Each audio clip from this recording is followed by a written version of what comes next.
বিশ্ববিদ্যালয়ের 1 বছরে যত দুর্নীতি আছে সব দুর্নীতির সাথে আপনি সম্পৃক্ত। অবশ্যই দুই দিকে কিন্তু এখানে মহানগর ছাত্রলীগের সাধারণ সম্পাদক নাঈম আহমেদের নেতৃত্বে কিন্তু অনেক মোটরসাইকেল আসছে।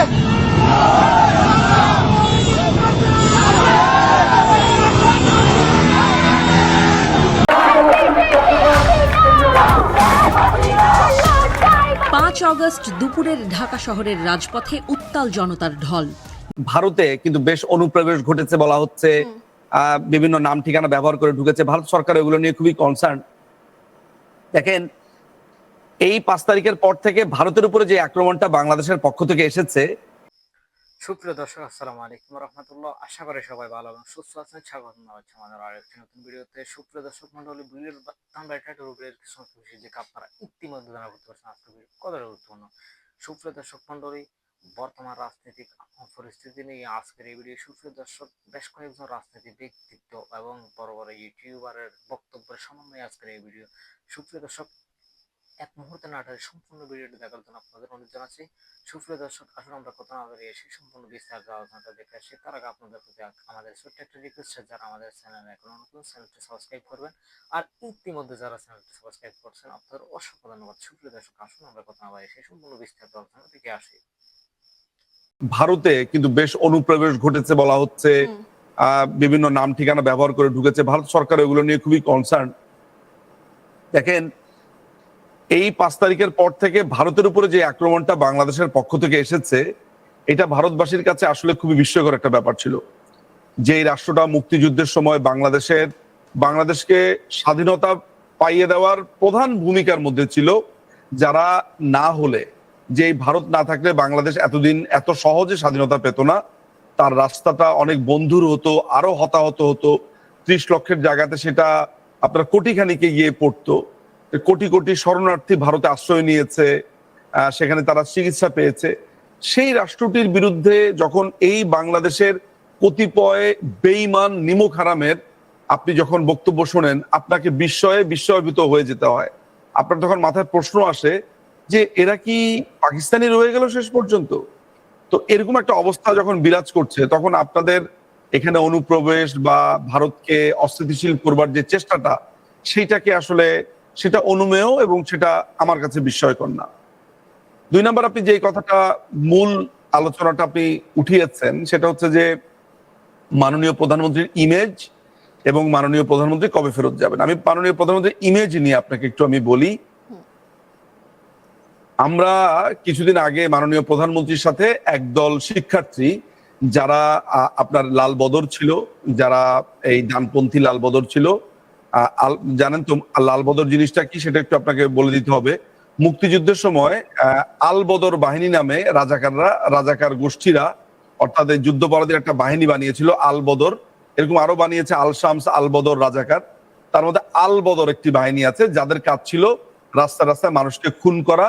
বাঙালি দেখলে, হিন্দু দেখলে, আওয়ামী লীগ দেখলে তাদেরকে খুন করে ফেলতো। এই আল বদর এদেরই সন্তানরা প্রোফাইল পিকচার লাল করেছে বলে 5 তারিখের পর থেকে এদেরকে আমরা লাল বদর বলি। বুঝতে পারছেন, বাংলাদেশে এখন এই লাল বদলের দৌরাত্ম্য চলছে।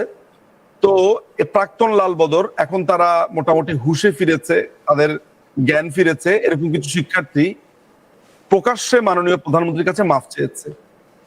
তারা বলেছে যে আপা বা নেত্রী, আমরা মাননীয় প্রধানমন্ত্রী, আমরা অন্যায় করেছি, আমরা ভুল করেছি, আমরা বুঝতে পারিনি এটি আসলে জামাত শিবিরের আন্দোলন ছিল, আমরা বুঝতে পারিনি এটা মৌলবাদীদের আন্দোলন ছিল। এই দেশকে একটি ভয়ঙ্কর রকমের মৌলবাদ রাষ্ট্র, এই দেশকে একটি ব্যর্থ রাষ্ট্র বানানোর জন্য যে পরিকল্পনা ছিল, আমরা বুঝতে না পেরে আপনার বিপক্ষে আমরা স্লোগান দিয়েছি, আমরা সেই আন্দোলনে অংশগ্রহণ করেছি। এটা আপনি যদি মনে করেন যে আমার মুখের কথা, এটা মাননীয় বাংলাদেশ আওয়ামী লীগের পেজের ভেতরে পরিষ্কার করে আছে, তারা কিভাবে মাননীয় প্রধানমন্ত্রীর কাছে ক্ষমা চাইছে, কান্নাকাটি করছে। বাংলাদেশের রাস্তায় রাস্তায় মানুষ এখন বলছে, এই কদিন আগে আপনার মাইলস্টোনে যে বিমান দুর্ঘটনা হলো, নিশ্চয়ই আপনি শুনেছেন সে কথা। সেই মাইলস্টোনের দুর্ঘটনা 2 ঘন্টা থেকে 3 ঘন্টার মধ্যে আপনার শিক্ষার্থীরা ভাষণ দেওয়া, স্লোগান দেওয়া শুরু করেছে যে শেখ হাসিনা ফিরবে, বাংলাদেশ আসবে। হ্যাঁ, শেখ হাসিনা আবার চাই, শেখ হাসিনা আবার চাই, শেখ হাসিনা, এইভাবে।